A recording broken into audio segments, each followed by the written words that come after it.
Greetings, friendship, family. I was in a conversation with Pastor Jones several days ago, and he wanted me to share some thoughts with you in regards to COVID-19. My name is Dr. Aluko. I'm a cardiologist. I practice cardiovascular medicine here in Charlotte, in Mecklenburg County, as the medical director of a Heart and Vascular Institute. 5 years ago, I began a different career in healthcare management consulting.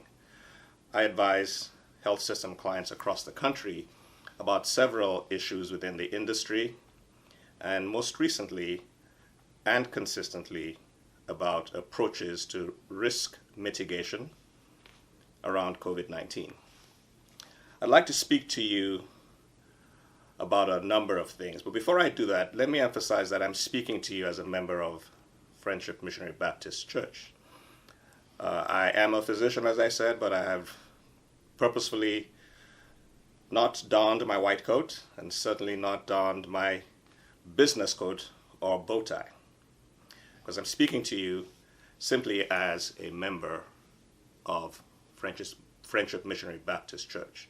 I was baptized at Friendship Missionary Baptist Church as an adult in 1990, and my wife and daughter have been members here ever since then.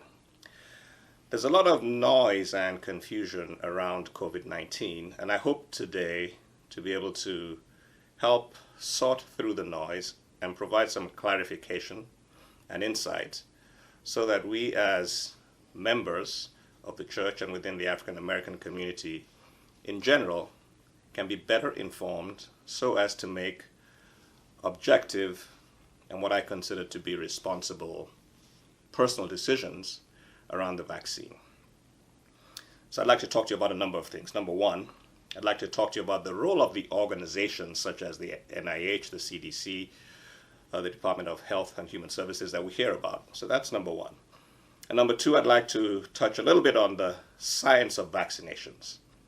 And number three, I'd like to talk about COVID itself and what we've heard about as being variants. And then talk about COVID in African Americans.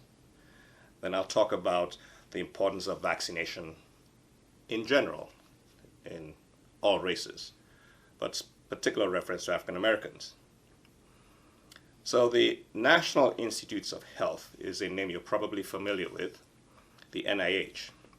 The responsibility of the NIH is to drive public health research in the United States and to ensure that research is done under the guardrails of very responsible clinical oversight, discipline, and regulation.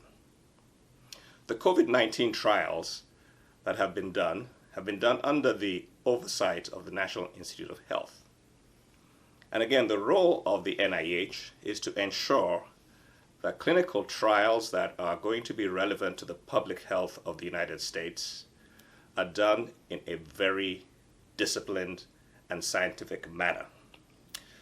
So the next thing I'll talk about is the FDA, the Food and Drug Administration. The Food and Drug Administration provides authorization for use of new drugs and medical devices and approval for food products that are brought into the United States. Therefore, if a clinical trial is performed for a new drug, such as a COVID-19 vaccine, the NIH oversees the trials and makes decisions as to the safety and efficiency of those trials, and then the FDA approves its use in human society in the United States. So the third body I want to talk about is the CDC, the Center for Disease Control, as you are all familiar with. The CDC provides public health guidance across the United States. So the CDC then takes the information that has come from the NIH, authorized by the FDA. The CDC takes that information, publicizes that information, and provides recommendations on logistics about how to distribute the drug. And this is always done under very strict guardrails prioritizing the safety of the population.